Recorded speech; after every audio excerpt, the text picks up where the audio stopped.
Join Sarah Weiss in the infinite field of energetic aliveness and heart-centered wisdom. This is the Earth, Love, Spirit podcast. Welcome to the Earth, Love, Spirit podcast. I'm Sarah Weiss, and today I have Kate Hallsen with us. And Kate is an author by default. It's not something that she set out to do, but she has published 2 novels, one for young adults called Amber Ashes, and one for young children called The Sun That Didn't Shine. So let's welcome Kate and let's listen to the beautiful wisdom that emerges from her heart. Welcome, Kate. I'm so happy to share you and your energy with everyone on the Earth, Love, Spirit podcast. Welcome. Oh, thank you. I'm happy to be here. Thanks for having me. It's a pleasure. So as Kate and I were preparing for the podcast, we were sitting and grounding, and her heart just blossomed into this beautiful sphere of light, and it was beautiful to see. I'm so happy she's here with us. So, Kate, you're a writer of children and young adult books. You're a yoga teacher, a lover of dogs. Tell us how you were able to manifest your dream as a published author. I'd love to hear your path along this lifetime of manifesting your dream. Yeah, I would love to. So I'll try to keep it short, but it's kind of a long story. That's okay. And my listeners like to hear because they're inspired by each person's journey. And if they can relate to a certain part of the journey to help them along theirs, then that's what we're here for. So go for it. Okay, great. So for the past 10 years, I actually worked in sales and I worked in customer service. And I hated it. I hated it so much. I was a part of corporate America. I was an account executive at a software company. So I had made it pretty far for especially how young I was. And I believed that I was supposed to be happy, like, why am I not happy? I have this great career. I make good money. I'm successful in terms of the world. But it just wasn't for me. And I thought that sales should be good for me because it's like I love people so much and I love talking to people. So it's like I lived my life in shoulds. You should like this, you should be good at this, and you should love it. And so when I didn't, it was almost like, well, what's wrong with me? And why don't I? I just had this inclination that there's more. And I had been struggling, and honestly, it all started, I was just out for a walk with my dog, and I just had this thought of the phoenix, and I was like, that's interesting, and obviously the phoenix is a bird that comes from being reborn. It's coming from the ashes, and that image just stuck with me. And then I started writing little ideas would come into my head, little thoughts. And so I would write them down, and then they kept coming. It was like I had, the dam was up, and then I broke it down, and then the flood came through. And I just started writing more and more stuff. And the story started to unfold little by little. And it was a coping mechanism to get me through really hard time. So my first book, it's called Amber Ashes, and it's about the phoenix. It's about a young woman who goes through hard times, and just when things couldn't go any worse, they do. And she just, through the help of her grandma, she's able to kind of see her worth and realize who she really is, and rises above and actually turns into a phoenix and sees her power. And I believe that my grandma passed away almost 20 years ago, but I was really close to her, and she she wrote that book through me. I believe that I was a channel for her and that she helped me through that time to kind of see who I really am. And so, yeah, that's how it all started. And here we are. Had you dreamed of being a writer, or was that something that evolved as you were coming out of the ashes? I read a lot as a kid. I was always I just read so much. But I never thought that I would write, and it just came to be. What was your writing process like, if you don't mind me asking? Because Yeah. you described, these little bits coming, and then how did you form it into a cohesive story? How did that come about, and how did that interface with your life at the time? Yeah. So I would always have to have a notebook with me because when you're driving, that's when thoughts come. It never comes like at convenient times. It comes when you're in the shower. It comes when, I remember times it would be like midnight and I was trying to go to sleep and I would be so inspired and get all these thoughts. And I'm just laying there like, really? You couldn't have come a couple hours ago? But I guess that's the divine feminine. She does whatever she pleases. And so it's fine. I'm grateful when she comes. But Did you actually feel kind of a presence when those thoughts were coming through, like you were inspired by your higher being, or the presence of a higher light and love? yeah, it was not me. There was something else there, something helping me. And I felt company. I felt someone or something was there with me giving me these messages. And I love how you refer to how inconvenient it is usually. I find that also in my life. I'm going, oh my God, you really had to wake me up at 3:30 to tell me this? Yeah. Or I need to stop what I'm doing and write this down now. Really? And it's all about following spirit. I mean, you're telling me that you started with this image of the phoenix coming to you, and how powerful it must have been in your being to actually get you to respond. Hmm. I mean, how many people respond to those images? Really? Right. And I think I was in a process of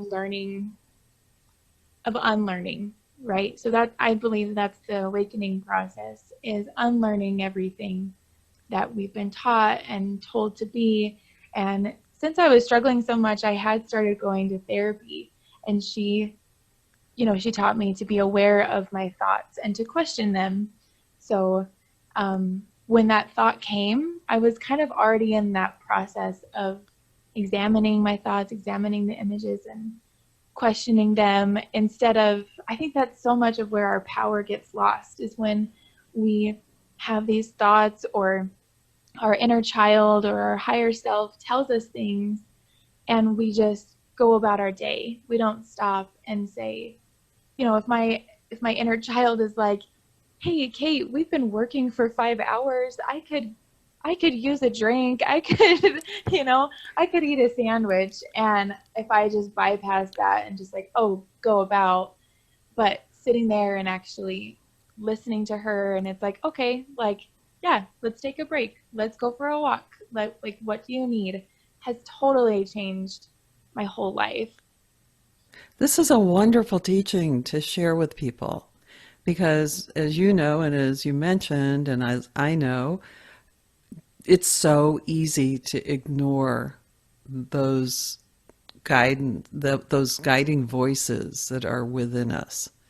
And it always feels like a little bit of a risk sometimes to listen to those voices because it goes against the grain of accomplishing and attaining and achieving and things like that.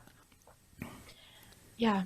I mean, we get these thoughts, and it's like, I don't have time for that. We have these dreams like, I would love to do that, but I don't have time, or there's no point in it because I'm not going to make money off of it, or whatever. And then we just go about our day and we totally forget the thought. But if we really look at it, like, Okay, so here's an example. This last summer, so I don't even know if I had even touched a horse.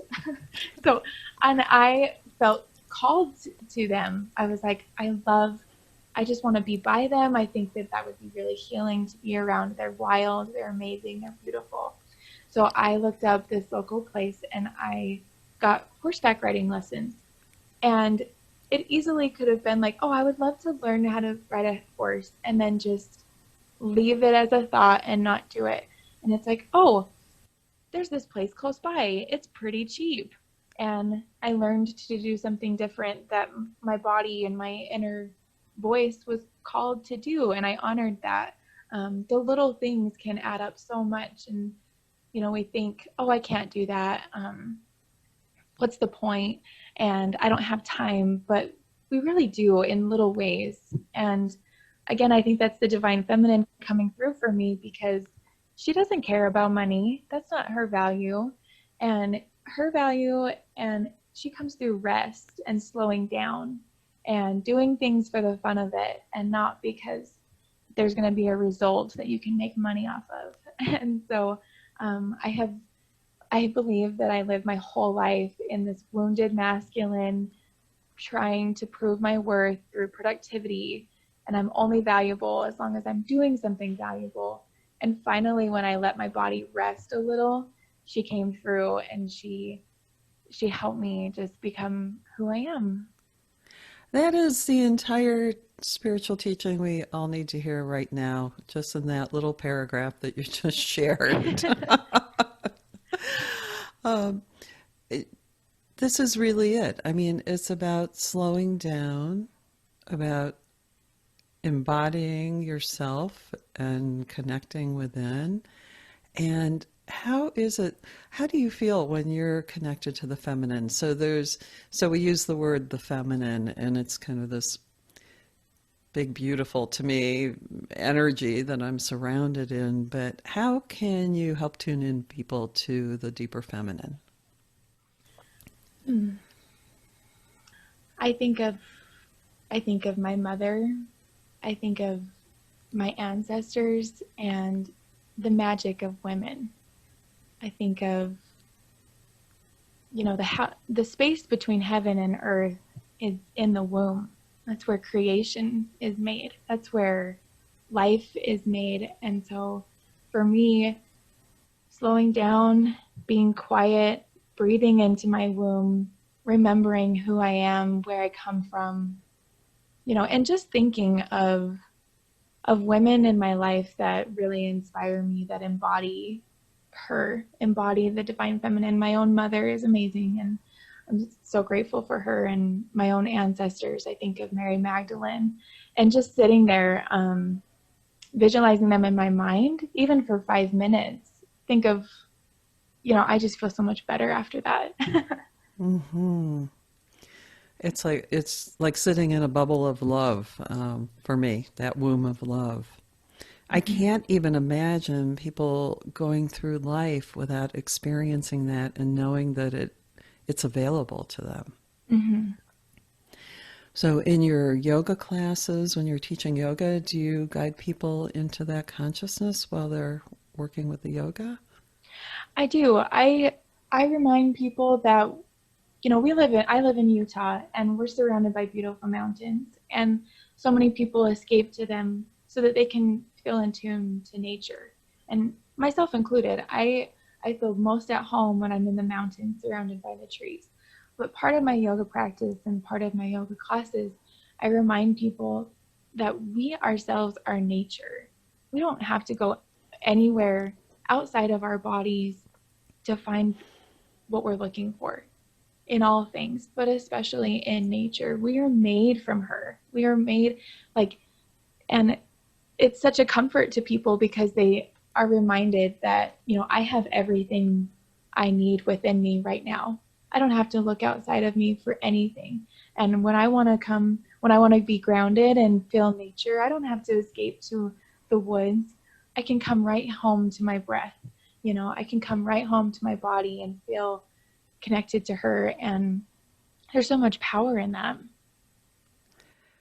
I love how you express this. Can we backtrack a little? Because I'd like you mentioned about coming into your power earlier as well, when you were going through this transition and rising up from the ashes. And I'm wondering if you could help people understand what it feels like to be in your power, what that sensation feels like, what the consciousness feels like. Are you able to put that into words? I will try my best. I think it feels like letting go. I think it's such a teaching of opposites. Well, the opposite of what we think is true, you know? So when I rest, when I let go and I stop grasping for things, then I gain so much more and I'm able to be myself. And there's so much, that's where I feel powerful. I feel powerful when I don't feel like I have anything to prove because I know who I am. So there's no insecurity, there's no shame, there's no proving. It's just, I'm able to be authentic because I can show up as I am and not be scared. It's like, yeah, this is who I am and I'm proud of her. I don't have to wear, there's no covering up who I am, you know? Another beautiful teaching. Thank you.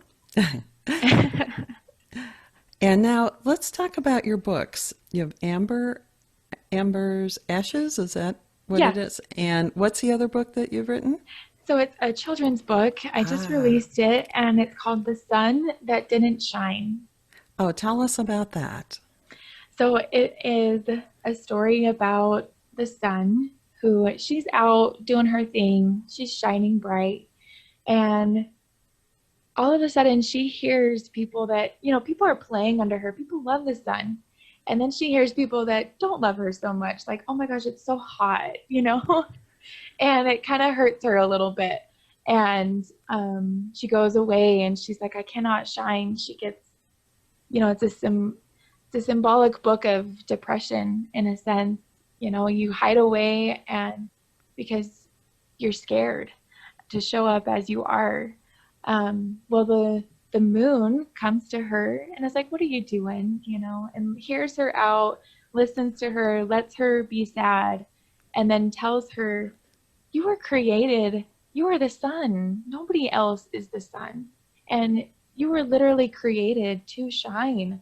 So it doesn't matter if people like you or not. You will just have to go out and do what you were created to do. And it was such a teaching for me because it's like, you know, when the heavens, when God and the Great Mother were creating me, to really envision that, like what it means to create a soul, what would go into that. It's like, oh, they put intention in creating me the way that I am. Maybe I like writing for a reason. Maybe I'm good at it for a reason.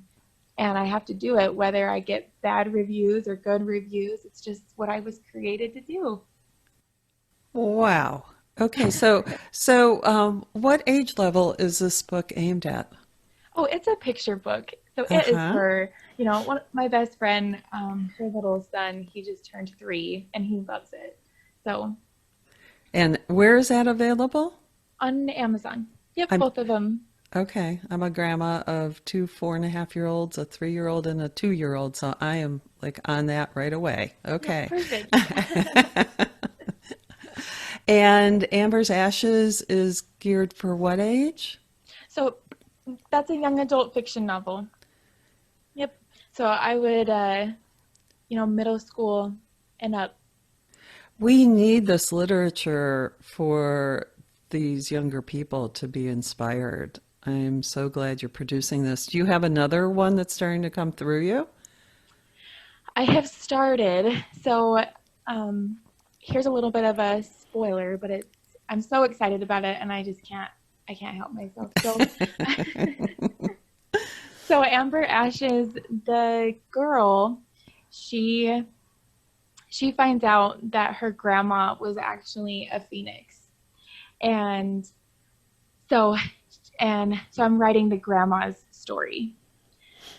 And I'm so excited because, so in the book, the main character, her name is Hadley, and she hears her grandma's, because her grandma passes away. So she hears her come through, like, and kind of teaches Hadley her worth, hey, get back up, you got this, you have power in you. And the motto, the whole point of the book that I say over and over is that you are more.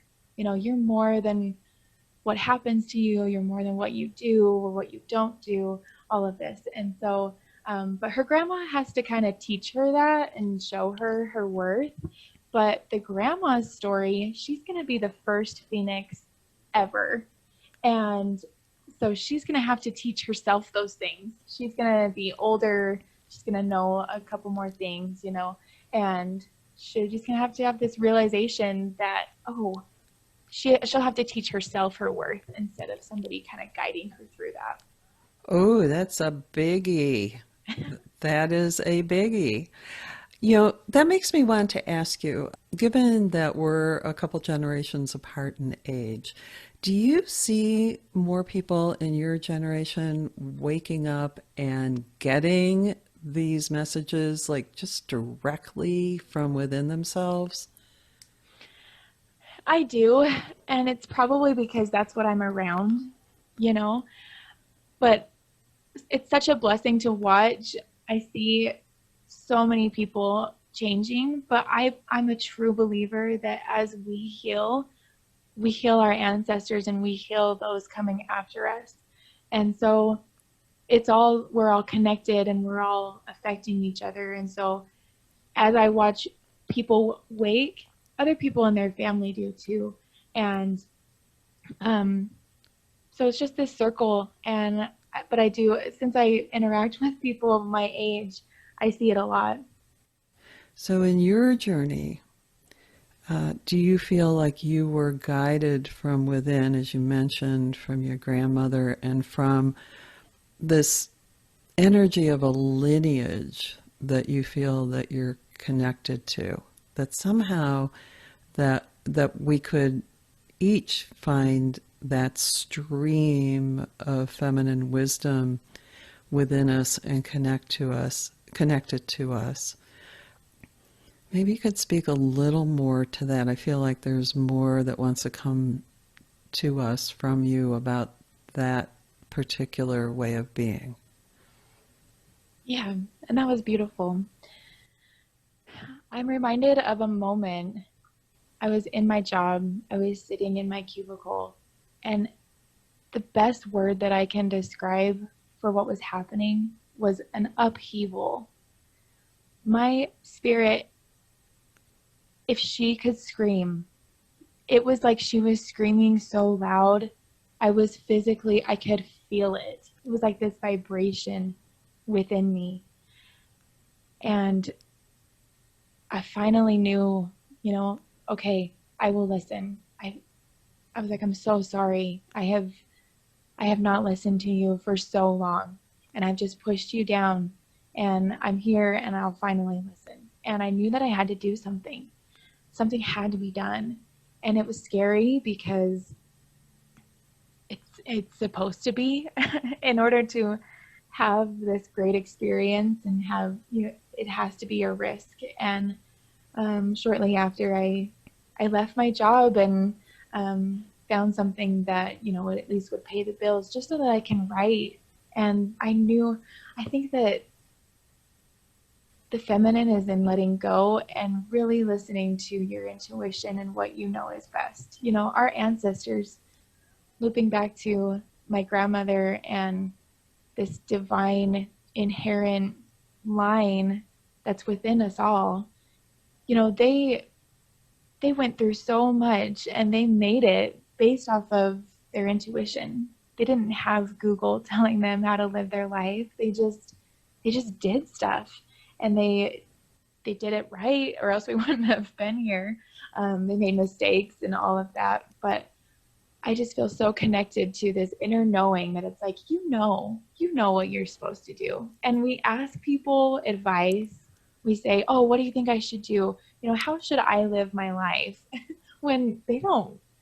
the best person to ask. They don't know. It's your life, And we ask the worst people. We go to the people that like because we want the truth. We're like, oh, this person, they are blunt, they are rude, they'll really tell me like it is. And so that we go to that person. We don't go to the grandma down the street that, feeds us cookies. It's like, we seek the worst. So it's so silly.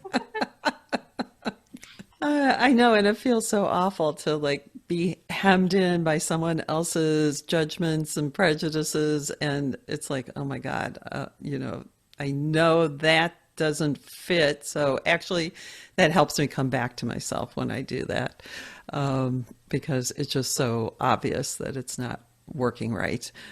But that sense of learning to trust that hello, hi Theo. Okay. Ring my doorbell. I don't know who at 7:30. Oh God. Ringing my doorbell. Well, we said at the beginning of the podcast that all dogs are welcome, and so there you're getting to meet Theo. I'm so interested in books and media that is spiritually geared for young children, and particularly for middle school children who I know in middle school when I first read the transcendental writers and the poets, and I was introduced to this literature that was so inspiring, and I was, like finally able to have something that supported my soul, other than Captain Kangaroo and the Three Stooges and the Three Stooges, right? That's on TV. I was wondering, do you have any other recommendations for books that might be helpful for the young people that would be inspiring? I love The Alchemist. Did you ever read that book? Mm-hmm. I do too. I think I love that it's kind of abstract and you can interpret it in your own ways.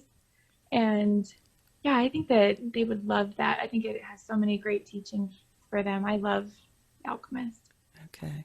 And did you look into, when you were writing, did you even care about whatever was out there in terms of young children and spiritual literature or anything like that, or you just went for it? I just went for it. It was a book written for me, honestly, through other people. And at the end, I was like, oh, well, this helped me. Maybe other people will like it. Uh-huh. And so how did you go about getting it published? So I actually tried the traditional route, and I got a book deal out of New York, and I was so excited about it. And I remember I literally pen to paper I was signing, and this sounds like a movie. It sounds like it's made up, but it's not. And something was off. I was like, this is not right. And I don't know why, and I was in this process of finally listening to myself. And so I was like, oh, I can't do that to her. I can't promise, yeah, I'll listen to you and then not do it. So yeah, something was off and I couldn't do it. And they were like, okay, well, like, whatever, it's all good. And I ended up self-publishing. I think it was my first book, and I worried, this is my first rodeo. I don't know what I don't know. And there's really no risk in self-publishing. I own all the rights, and I just felt safer in that route, and it's worked out great. That's fantastic. And how about the second book, self-published again? Yep. This is, I believe, important for people to hear, that you're working and living your life from this inner directed, connected, intuitive guidance. And you're so aligned with it. I can just feel it in you. And I am so happy that this is radiating out to our listeners, because they need to hear this. They need to hear that someone made choices to follow their inner guidance, no matter what, no matter what the financial repercussions were, what the judgmental repercussions were, whatever it was, and how happy you are Yeah. to have done that, right? So as we come to a close here, how do people connect with you? The best way is just through Instagram. It's my handle is just Kate Hallsen. Yeah, that's where I am, or just through email. It's katehallsen@gmail.com. Very simple, very easy. Do you like people to contact you? Oh, I love it. Yeah. Okay. So that information will be in the podcast notes, and I am so thrilled to meet and speak with you, Kate, and love sharing your beautifully succinct, your teachings come through in as the perennial spiritual teachings, just in this everyday language that is so beautiful. Thank you for being you. Thank you so much. Thank you for having me, Sarah. You're very welcome. Blessings all. See you next week. Thanks for listening to the Earth Love Spirit podcast. If you like what you heard, the best compliment you can give us is to share this podcast with a friend. And be sure to give us some stars and a favorable review at Apple Podcasts or wherever you listen in.